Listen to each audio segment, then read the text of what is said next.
We are here, we've made it to Northwestern University. The founding fathers of the Aer Lingus College Football Classic, John and Padraic, are with me.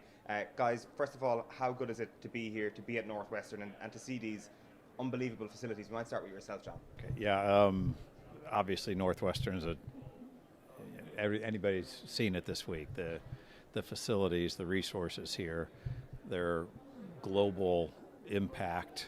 It's just a phenomenal institution of higher learning, one of the best in the world. So we're certainly enjoying that this week. It's very clear. Project's been mind-blowing, what they have at their disposal here. It's unreal. It's no Longford Town. I suppose the new faculty, in particular, the new facilities that opened up in 2018. I think the last time John and I were here was 2017. We were just talking about it when we first met Coach Fitz and the athletic director at the time, Jim Phillips, and hopefully they would come to Ireland someday. And we got really positive from the two boys in that day. They weren't our problem. It was probably going to be down to fixtures and making the finances work, etc. So to get them over the line and playing them in Nebraska in Dublin next year, it's almost, I won't say it's a dream come true, but for us it's a huge stepping stone in making this series happen and making it work. We've obviously had the kickback of losing 20 and 21, so this will be the first game of, we call it a 5-game series, but as far as John and I are concerned and the rest of the steering committee, this is the opening up of the College football season. Hopefully we'll be sitting there in 20 years time and it'll be game 20, so that's the ambition and that's what this game next year will be all about. John, can you take us back to when you guys first came up with the concept of the College Football Classic in Ireland and how things got up and running? Well, we really we were the beneficiaries of working on something that Notre Dame forced onto Navy for the game in 2012, and I was there in '96 also when Notre Dame and Navy had played the first time. So I had worked the '96 game, 2012 game. Pork and I were both serving Notre Dame and Navy. It was Navy's home game, so they really just contracted with us to figure out every way possible for them not to lose money on it. They did not have high expectations, and we told them how great everything could be. Told them, you ought to do this, you ought to do that, you ought to do this, and I remember distinctly Navy's athletic director looking at me and saying, well, if you're so confident you can do all that, then just pay me $3 million for all those rights and you go do it. I said, well, yeah, I don't have $3 million.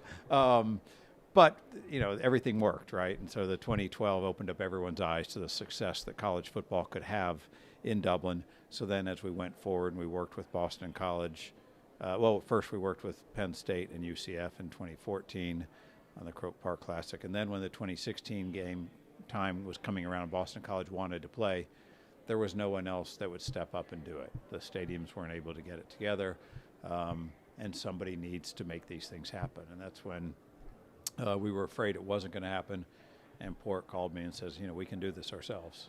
And it was probably the fastest, old-fashioned, the way business used to be. Yes. It was two guys that said, I believe you, I trust you, you do what you're saying you can do, I'll do what I say I can do, we'll go 50-50 on this deal and we'll go make it happen. And we had very little time to get that 2016 game pulled off because it was too late in the cycle. But we did, and in a matter of just a few weeks, we got every box checked that we had to. The schools said they're in, and we did it. And now ever since then, it's been, we say going on and going strong, but since COVID took out the two, it hasn't. But the vehicle's in place. There's fuel in the engine, and it's been on the launching pad, and we finally get to lift off next year, God willing. The vehicle is interesting because after 2016, we said, look, we're going to bring a team back in 2018 and 20. But John, to be fair to him, was doing the lap of America and going to schools, and we hadn't him with the right set of tools, because Les John was going in and saying, we will compensate you for giving up a home game, and at a minimum we will get the two teams to Ireland and all the costs associated with that. He was wasting his time. Notre Dame and Boston College might be slightly different, or might work with us slightly differently because of their Irish connections, but no, their school, Wake Forest or Northwestern, Illinois, they have connections, but they don't, have the same way. So why would they give it up? So it was very, I remember it back in the back end of 2017, we got all the stakeholders and the steering guys around the table and said, look, unless we can deliver this level of funding under this business model, we're wasting our time and we're probably going to call it a day. And to be fair to everyone, the government, because these events need subsidy, they need subvention because they cannot work by themselves based on the logistics and the monies involved. Aer Lingus, game changer in relation to their attitude and their partnership to this. So we put it up to them. We explained what it was needed to do it, etc., etc. And to a man, the partners in the steering group we have today, that allows us to have the business model in place and take it, which is hugely, as you know, you were down in South Bend the other day. That's a Notre Dame home game given up. We had to go back.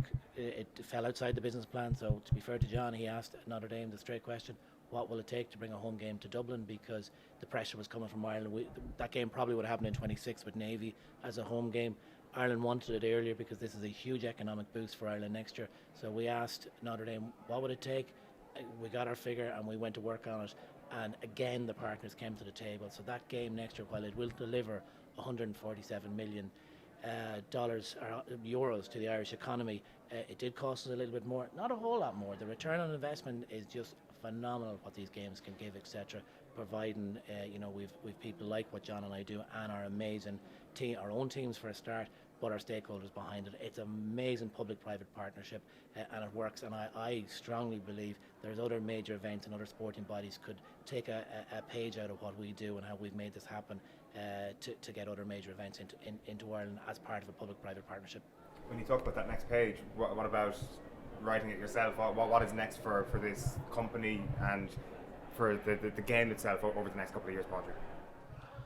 I thought you were going to give that one to John. It's an easy question. I'll tell you some of the things we've talked about.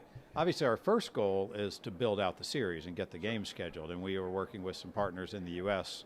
to do that, maybe with some stronger commitments broadly. And if we get that done, you'll find out what I mean by that.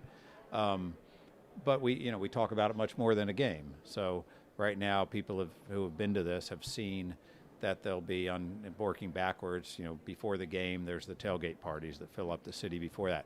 On Friday night, there'll be pep rallies and other university events.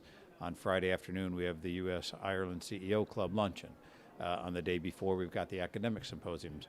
So how much bigger can we take this? Can we make it a full week of an Irish-American festival? And what else can we add to that? And yes, I've got some ideas. No, I'm not willing to say them publicly. But it's fun to dream big, and we have, and we're seeing that work. So we shouldn't stop. And you take the development, the work we're doing here in Northwestern this weekend. We were involved in a very high-profile dinner last night, which had all the leadership of the university and some serious alumni in the room as well. And one of the points we made to them is we want, and they want, if we can get Northwestern as a university connected with Ireland and Ireland connected with the university, and that there is legacy and there's long-term commitments of how that works, let's not just put them in all of a sudden for 2031. They'll be back. So from our perspective, building up a brand of school, that we believe it's 8 to 10 years before we should bring a team back. So automatically, as we build this up as an annual event, we could have an amazing team here who've built relationships with Ireland. So business is working, academic is working, tourism is working. So that's probably our biggest part. That's what we've got to get right first. We think there's secondary events that could come out of, etc. But getting the annual game delivered and delivered properly, that's what the 5-game series is about, and then moving it on from there. And then if we do it long enough, like we envision, we can see the benefits and the momentum that builds each time. It's a real snowball, and we've got facts to back that up, right? In 1996, when Notre Dame and Navy played, we had 16,000 Americans in Ireland. When those same two teams were there in 2012, we had 35,000 Americans. Now those same two teams booked in 2020, there were 40,000 Americans. Now we had to cancel, but we're back in 23, and that's what we expect. And that tells the story better than we can ever tell it, right? Those are the facts, and you can look at where every ticket is purchased and a zip code tracking it and see that. That shows that when people go to Ireland, they have such a tremendous time, they want to go back. And they tell everybody who wasn't there, oh, you missed out on the best week of the year. And so then they come with them the next time. And then yet again, I mean, we were shocked. We were hopeful, but to see the numbers grow each time like that really, as I said, it tells the story better than we ever could. So if we can get into a cycle with some other schools where the same people, the multi-generational thing, which is what Irish-American relationships are all about, and we're seeing it come to life through sport. And interesting, just to take off that, the economic benefit, the 147 million that we've announced for the Notre Dame game in 2023, it's not a making up number. Grant Thornton and Fulch Ireland analysed the 2020 cancelled fixture of everything was booked, everybody was coming in. We cancelled the game in June, we had to cancel everything. John and I still have nightmares about all the refunds, but the point being, the game might as well have happened for that economics. So for a singular game to bring in virtually 150 million directly in the Irish economy, and indirectly, them games will keep giving from the business and academic. So what else are they worth on top of that? So that's why the much more than a game tagline comes with this. It's not just a sporting event coming in and benefiting Ireland over 7 days, every length and breadth of the country from a tourism perspective. It's the bigger picture, and certainly 2012 has got serious legacy still going on in Dublin.